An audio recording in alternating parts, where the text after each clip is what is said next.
One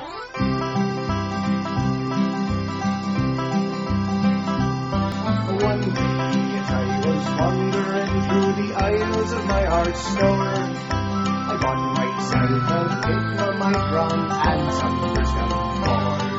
I made a fancy comic, and now I am all set to be the greatest web cartoonist on the fucking internet. I'll have a forum and a blog and links from DVD. I'll get reviewed by a web snark, and William G. The world to be a oyster. I think it's a safe bet when you're the greatest web cartoonist on the fucking internet. When you're the greatest web cartoonist on the fucking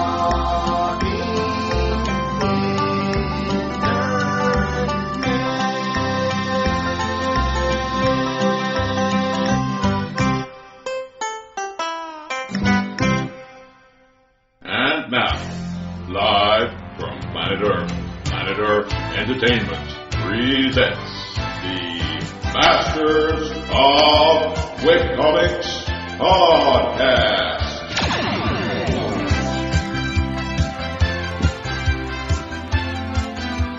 Very good. Thank you. Thank you all for coming. I know we're up against my nemesis, Stan Lee, today, so I appreciate you being here where the real nerdy action is and not up there where it's all mainstream. Okay, so welcome to the Masters of Webcomics podcast panel at the 2016 Silicon Valley Comic-Con, a panel that one reviewer has already described as the greatest webcomics panel ever. Yes, by lucky chances, you have found yourself right at the very center of the nerdiverse.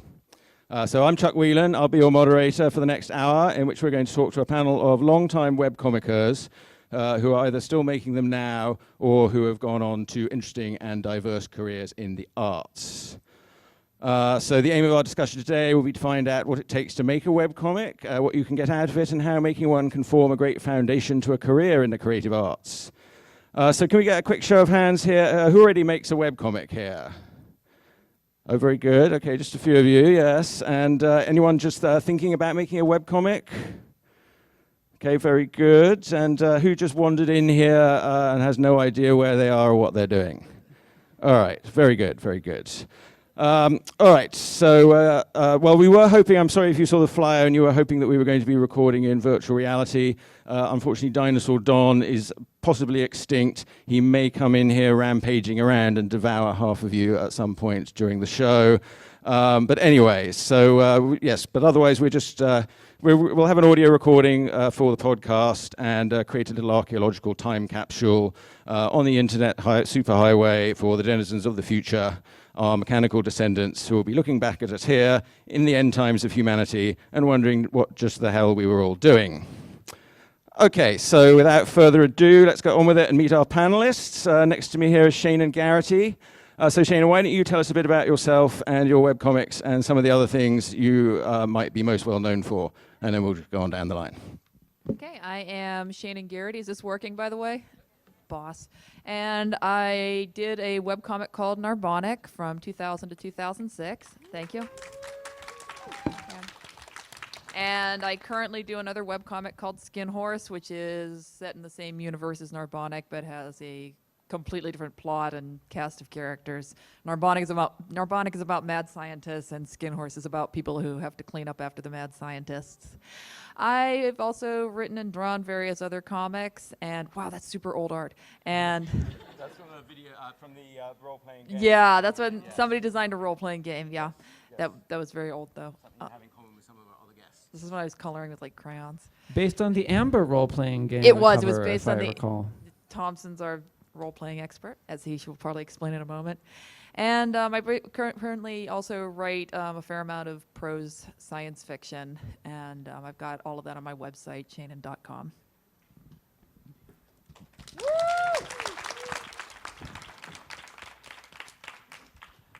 Hi, I'm Jason Thompson. I'm an illustrator for Wizards of the Coast, and I draw comics. Woo! I've done several graphic novels. One I did illustration of H.P. Lovecraft's Dream Quest of Unknown Kadath, and that was actually the first comic I ever did. I've also done a series about tabletop role-playing called King of RPGs. I've worked on a variety of other stuff. Right now I'm doing a lot of gaming art, and I'm also releasing a Kickstarter game which is like Pictionary for comics, called Mangaka, the fast and furious game of drawing comics. No, that's good. And your D&D maps as well, which I've got a few. Oh yes, and those are my walkthrough maps of Dungeons and Dragons adventures, which I do for Wizards. So all kinds of nerdy stuff.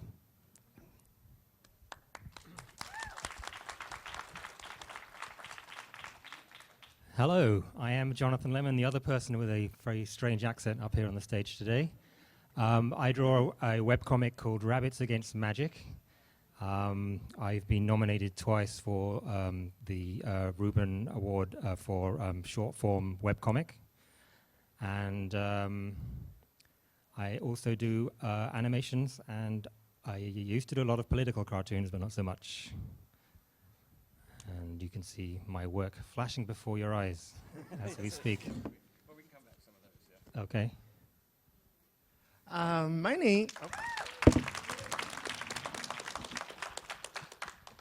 My name is Jason Chiga, and I think I might be the newest person here to get into webcomics. I've been a cartoonist for about 15 years. I'm probably most well known for my interactive children's comic, Meanwhile. But about 2 years ago, I started to kind of dip my toe into webcomics and launched the webcomic Demon. And it's going to wrap up in about 1 month, and it's been going on for the past 2 years. All right, so now it is time for our mystery guest to reveal himself.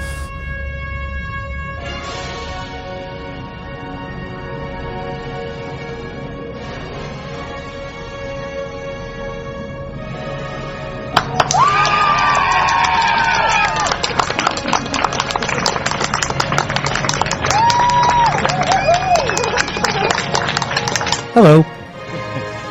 I'm Andy Weir, author of the webcomic Casey and Andy. Yes, unfortunately, we couldn't get Matt Damon if that's who you were hoping for, but we got someone much better, Andy Weir. Yes, thank you, Andy, for joining us today. Sure. I was also the author of the webcomic Cheshire Crossing. So those are my webcomic credits. Definitely what I'm known for. Okay, great. Yes, so Andy, and let's have a look at some slides of your work here. So yes, The Martian, obviously, we know that very well now. But what's not so well known is Casey and Andy. I think this is the first Casey and Andy strip. Yes. Well, I've just picked a few here that I found just to sort of show what you were doing. The Pun Police, that was one of the sort of key things going on that you created there with that. Yes. The art. It's getting better as you progress. The art is... Yeah, there they are, playing D&D. So you keep these all still online at galactanet.com. That's right. And you haven't had any pressure from your publisher to take them down? Because I always wonder about that. Like, if I actually did something successful, then they would say, oh, your webcomics are far too webcomic-y. I mean, you're talking about Satan as somebody's girlfriend and all sorts of terrible things. Yeah, nobody cares at all. Yeah, okay, that's good to know. There's Satan. Poster that you have her. There she is, yep. And some Satan strips. Yep.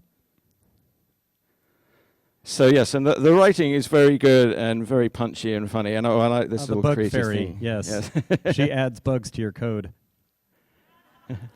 And yes, and here's a role-playing game that was done based on Casey and Andy. Right, and actually that supplement was written by David Morganmar, author of a regular webcomic. So it's a nice little incestuous community we have. Yes, that's lovely. And that was the final strip there, which is what you'll see first if you go to the website. Yes, and there we have the final frame of the final strip. Bob was there too. Yes, there's a running gag that throughout the strip. Brilliant. And so then you put Casey and Andy on hiatus at strip 666. And how well planned was that? Well, I had like 2 hiati I had two Haitians earlier. One of them for like a year and a half, and another one for like a year later on. And then at one point I decided, okay, I'm going to end the strip, and I'm going to end the comic at strip 666, which is appropriate considering one of the main characters is Satan. And then I transitioned into Cheshire Crossing, that's Alice from Cheshire Crossing on the right. Mm-hmm. And then I have some Cheshire Crossing art here from all the covers, and I guess this is just sort of page 1. That's page 1 of. And you were doing the same sort of thing as Alan Moore was doing with Lost Girls. Were you aware of that connection? First. Except mine was first, for the record. Yeah. Oh, yours was first? Yep. Very good. Mine predates Lost Girls. Yes, so in case anyone doesn't know, that means that you had Alice from Alice in the Looking Glass, Wendy from Peter Pan, and Dorothy from Wizard of Oz. And you also added in Mary Poppins as and well. also Mary Poppins, and then later we find out Gulliver from Gulliver's Travels. They're all people who have the ability to move to parallel dimensions. And then you went on, so you stopped drawing comics, and I wondered... The egg, yeah. I wondered a little bit if...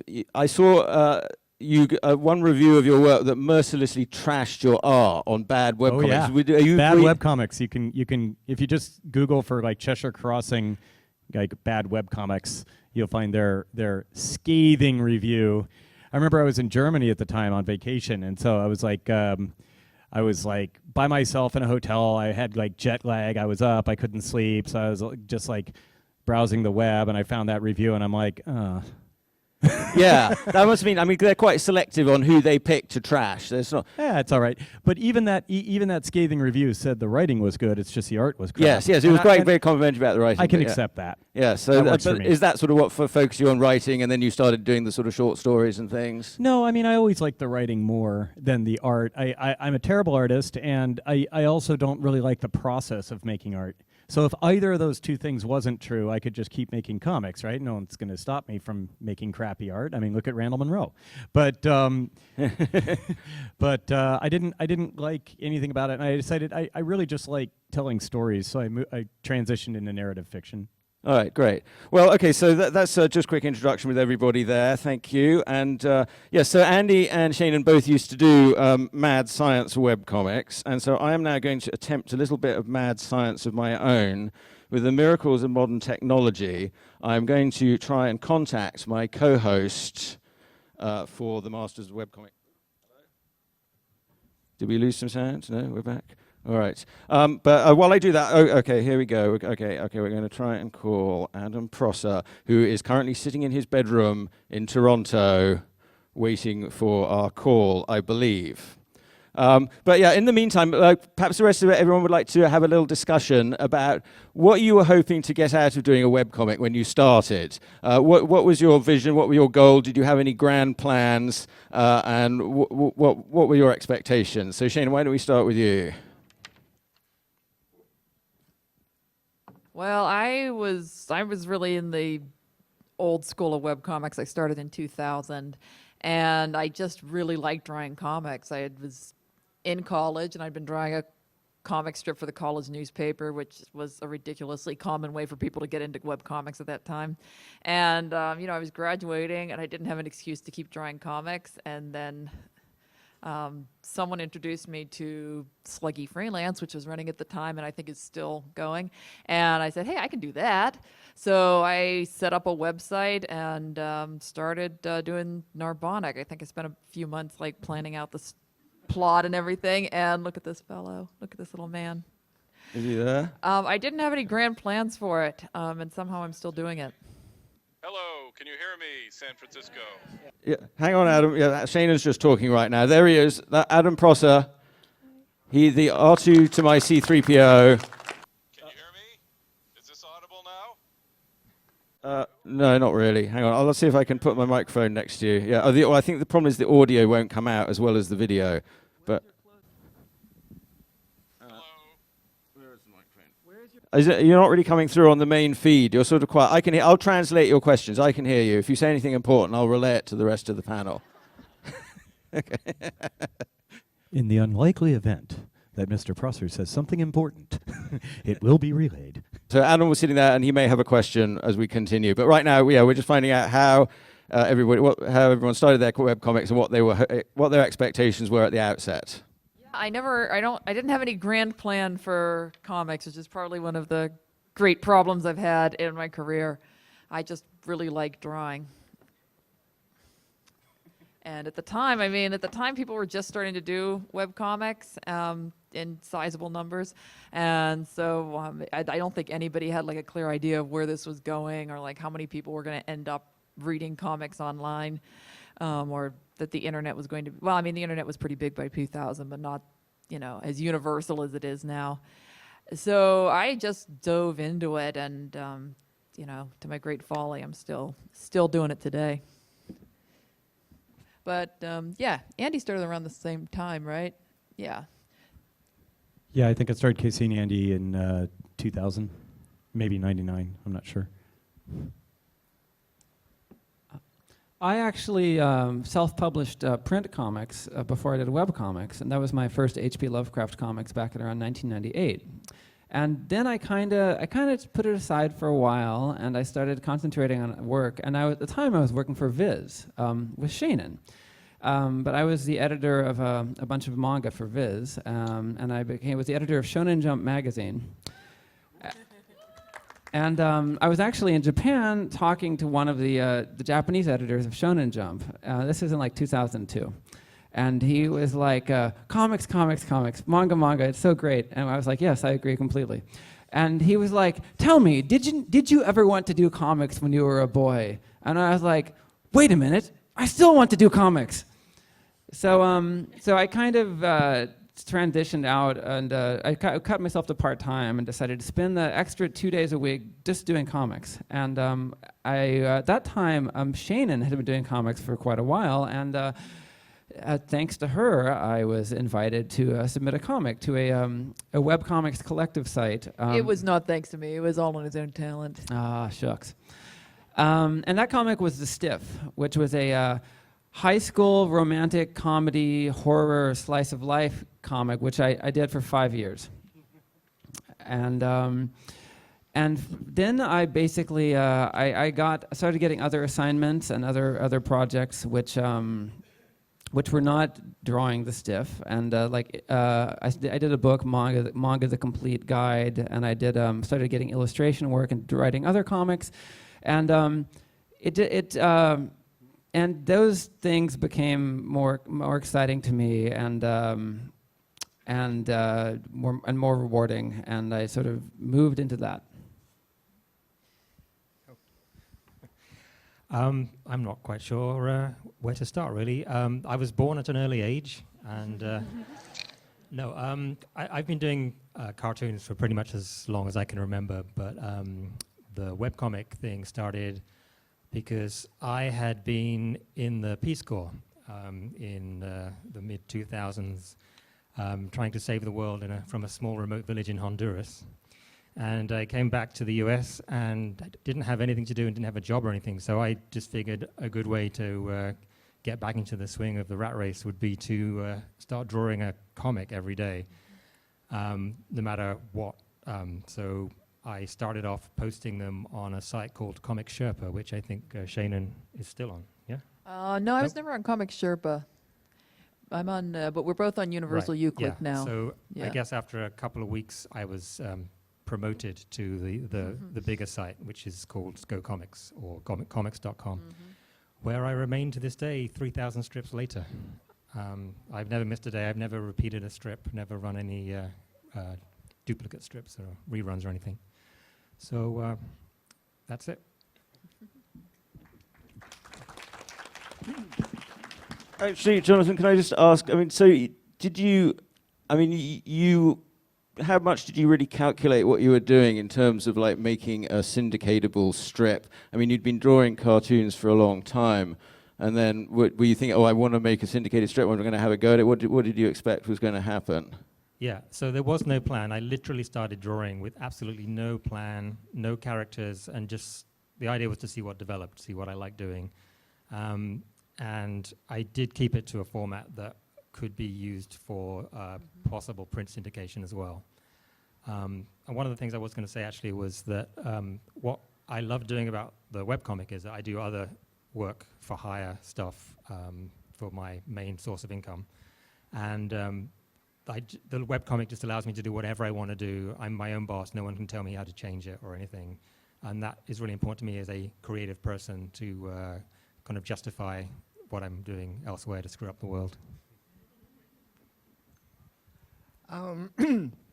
So, like I was saying before, I got into webcomics kind of late in the game. I remember for the longest time I was actually something of a webcomic skeptic, and I remember getting into endless debates with one of our mutual friends, Derek Kirk Kim, about the viability of webcomics. He was one of the first cartoonists to start putting his comics up online. And I remember in one of these arguments with him, I came up with the very persuasive closing argument that webcomics will never become a thing because you can't read them on the toilet. Anyways, just to show how much things have changed, because now you can. But about 2 years ago, I finished writing and penciling a huge project called Demon, and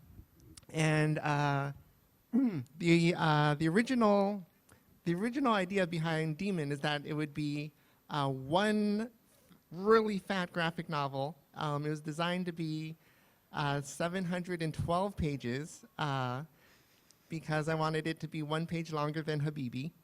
And when I finished penciling the whole thing, this is kind of unusual. I wouldn't recommend doing this, but I just submitted the whole thing, all the pencils, to my publisher. And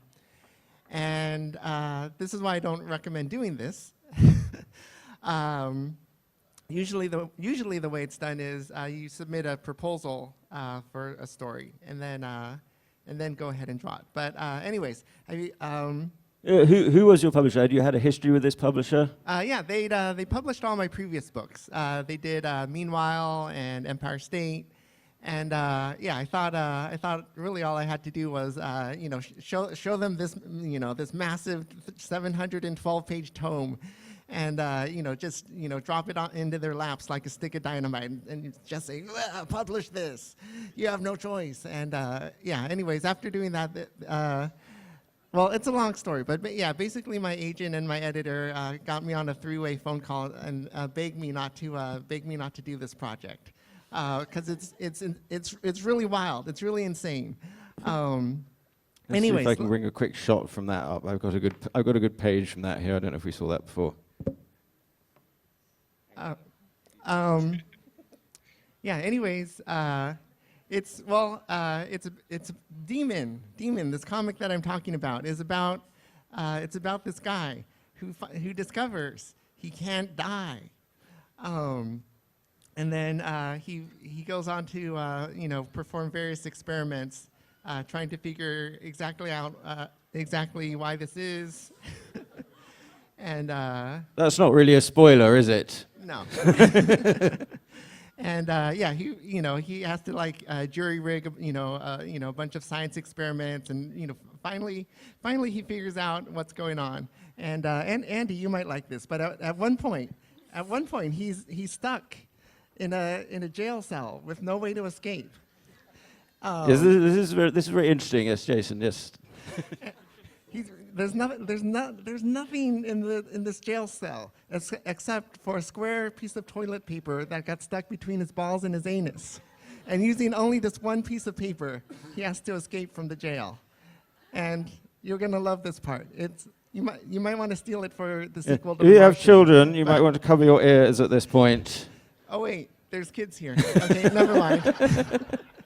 Anyway, well, you might have to read the book to find out. I don't know. You'll just have to read the book to find out. But it's very ingenious. It's one of the most ingenious plot devices I've ever heard of, to be honest. I mean, really, it's unprecedented. Thanks for reminding me about the kids. Yeah. Anyways. This book, one of the large reasons our publisher wasn't too happy with the book, I would imagine. No. Yeah. Yeah. So, anyways, after it got rejected by my publisher, I decided I am going to put it up online. I'm gonna do it. I'm finally gonna make a webcomic, and that's what I did.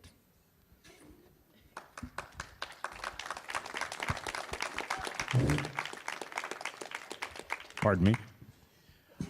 Yeah, I guess I'm trying to remember what made me start. Oh, the question was, what were you really hoping no, what were you hoping to achieve by doing a webcomic? Yeah. Right. No, I mean, I remember the question. I'm trying to remember what I was hoping Oh, to okay. achieve. I guess I just, it's like several of the others. I didn't really have a plan. I was just like, at the time, I was actually a big fan of Bob the Angry Flower. Oh, yeah, Steve Notley, yes. Yeah, Steve Notley. And I was just like, I mean, this guy just makes comics and posts them online. That seems pretty cool. I want to do that. And so just like I did the typical thing, which is supposed to never work, which is where you make a webcomic about yourself and your friends, which, you know, I saw 1,000 of those and like, you know, and always thought they were stupid. And so I thought I'd do one of my own. I don't know. But it was actually, I mean, at its height, it was fairly popular. It had a reasonably good following. And what was cool was that was the mailing list that I built up from regular readers there. I transitioned over to Cheshire Crossing and then later transitioned over to my narrative fiction.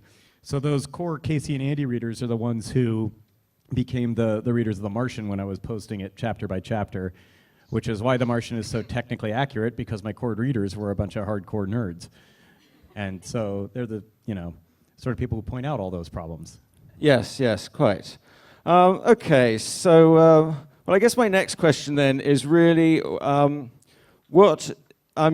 the webcomic is hard, and then keeping it going is even more hard. So what did you really keep at it? I mean, so many people start a webcomic, it goes a few, and then it stops and dies. And I mean, anyone thinking of starting a webcomic, you know, yeah, well, you got to start it, and then, you know, the next thing, you got to keep drawing every day. So really, what kept you at it as you went along, and how did your goals change with it? I mean, did you stick to your master plan, or did things change? You know, yeah, and I was very interested, you know, that you stopping at strip 666 versus, you know, also I always think of Dave Sim, who I kind of think is a sort of proto-webcomic. He's a very favorite obsession of mine, completely mad, writing away, and determined to go to 300 strips no matter what, and going madder and madder as he does it. And also, like, another favorite of mine is J.D. Salinger. I don't know if anyone saw that recent documentary about him, you know, where he had his success. It's fascinating. He had his success with Catcher in the Rye. And then he locks himself away in his bunker and just writes and writes. And now that he's dead, it's all going to be published. So, you know, a very sort of pure, extreme aesthetic, which I think is quite helpful to the web cartoonist in general. But, yeah, so really what kept you going while you were making a webcomic and stopped you from going completely insane? I don't know if anything stopped me from going insane. Actually, that might be why I continued doing a webcomic. I think I'm just really obsessive. I like to have, I'm sitting here doodling right now because I'm very uncomfortable if I can't do something with my hands. So this is basically what I'm doing. Oh, hi. Yeah, Adam. Yeah, thanks. So. Very good artist doing what all artists should be doing. Can't see it. Can't see it. Okay. No, we can only see Adam. Oh. Adam's more attractive anyway. Stick on him. Yeah.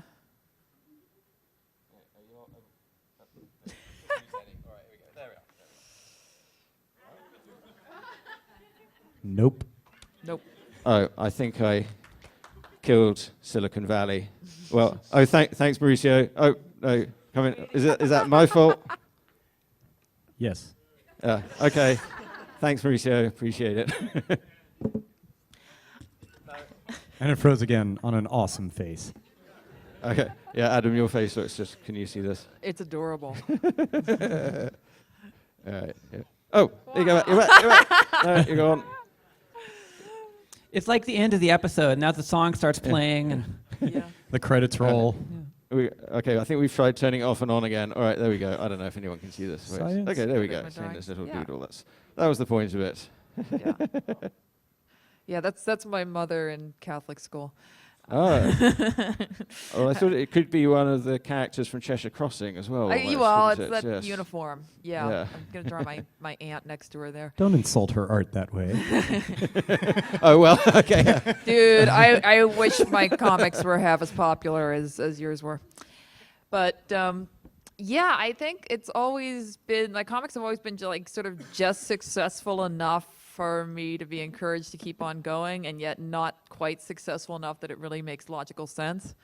But I really enjoy drawing a daily comic strip, and the internet's a great place to be doing that. So I've done a lot of other comics projects and a lot of other writing projects, but I usually have some kind of online comic going on. I just I enjoy doing it, and I like I do like not having any kind of editorial interference and just drawing whatever the heck personally interests me. And I like being able to do a little bit of comics every day, which is what a daily strip is. So I guess that's why I keep going. Again, I'm very uncomfortable if I'm not drawing something.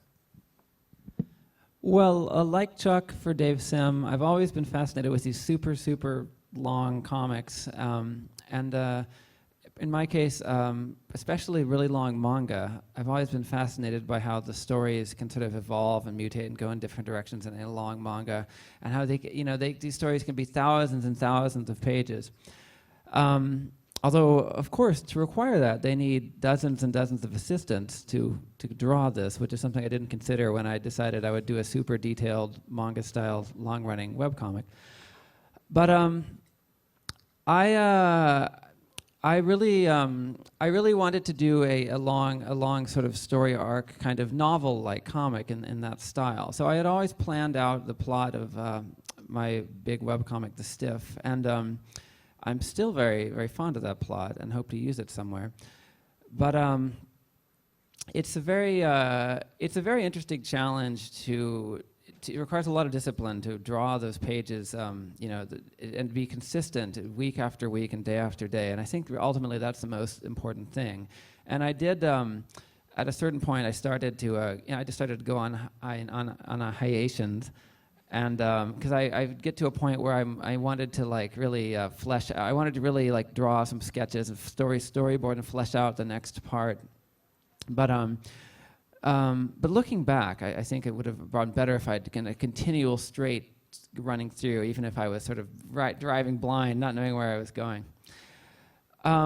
But one of the things that really kept me going while I did was the sort of camaraderie of the other webcomic artists and the webcomic site that I was on. And it really was helpful to feel like I was part of something and had other, and had an editor who was like, well, it's time to trot out your comic for Thursday. And are you talking about Modern Tales there? Yeah. With Joey, well, this is a good point to sort of remember Joey Manley, who died a couple of years ago.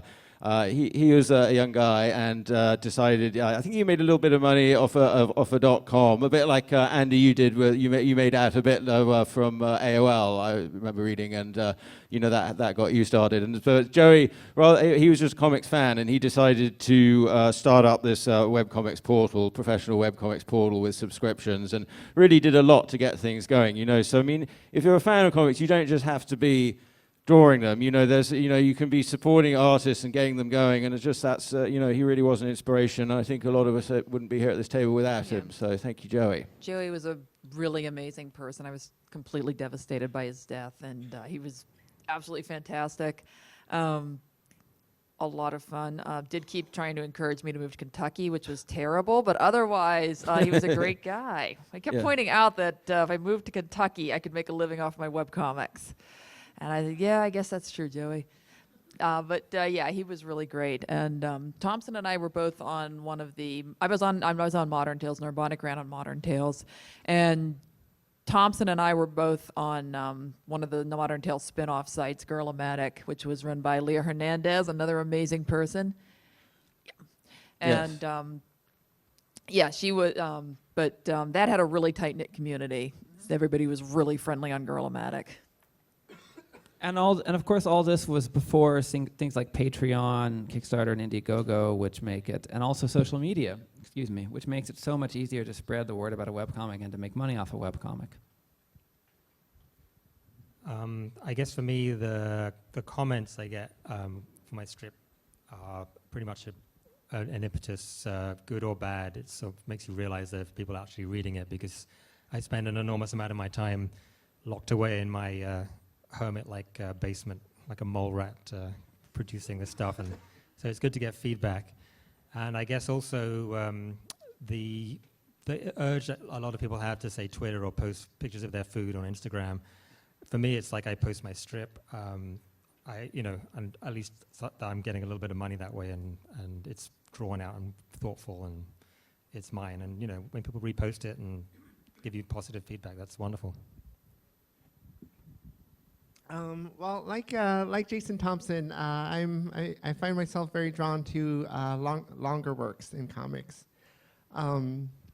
I feel there's a lot of things you can do with longer story arcs, especially things involving characters, having them change very slowly over the course of hundreds of pages. That's unfortunately just it's really hard to do in the span of a 200 or even 300-page graphic novel. But yeah, creating those longer works is a real struggle, especially for alternative or independent cartoonists who are usually working by themselves. I've noticed one thing that separates a lot of hugely successful cartoonists I know is that they're just page churning machines. They can just do sometimes 3-4 pages a day, and yeah, just knock them out. I'd say if comics were like Moneyball, I'd say the ability to make pages is probably the most important stat, even more important than something like artistic talent or writing ability. But I'd say yeah, for me, one thing that keeps me going, I don't know, it must be really difficult for someone doing a daily strip, which I've never really done. But with graphic novels, one thing I like to do is I like to structure the story so that the thing that I want to draw the most is at the very end of the book. So that way, when I'm on page 6 or whatever, I can just be like, I'm one page closer to drawing the the siege on Osaka Castle or whatever. And then yeah, when I get there, I'm just like, yes, I made it to the end, and now I can draw all these hundreds of people being shot in the face or whatever. So yeah, I try. Spoilers. What's that? Spoilers. Oh, whoops. But yeah, I try to structure my stories very deliberately that way to keep myself motivated. My motivation, just like you, was always the feedback. I just really loved knowing that people were reading my stuff and enjoying it. I don't know. I guess I think a lot of people of all forms of artists, whether it be narrative fiction or art or acting or anything else, they really want to know that there's an audience, and I think a lot of us are driven by that. I certainly am. I mean, if I knew for a fact that no one was reading it, I wouldn't do it at all. So it's not something I'm doing for myself. It's for the external validation that it gives me, and that's really important to me. And that kept me making strips, because I'd get feedback on every strip. I'd get email on every one of them, and sometimes like, well, that wasn't your best, but it's still feedback, And then that's what kept me writing. Also, when I transitioned to narrative. Yes, and I guess writing, that's a good sort of segue there, because really writing is a lot easier than making webcomics, I guess. I mean, Well, I'm a shit artist. I mean, I'm terrible. Yeah, and I also don't like doing it.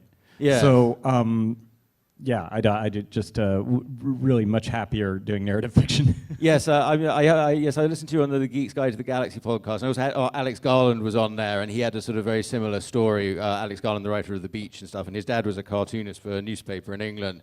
And he set out to make a comic about his travels, and he sat down, he spent about a year working on this comic, and then showed it to his dad, and his dad read it in like 5 minutes and goes, yeah, that was nice. And he was like, okay, I'm not drawing comics anymore, I'm just going to write, yeah.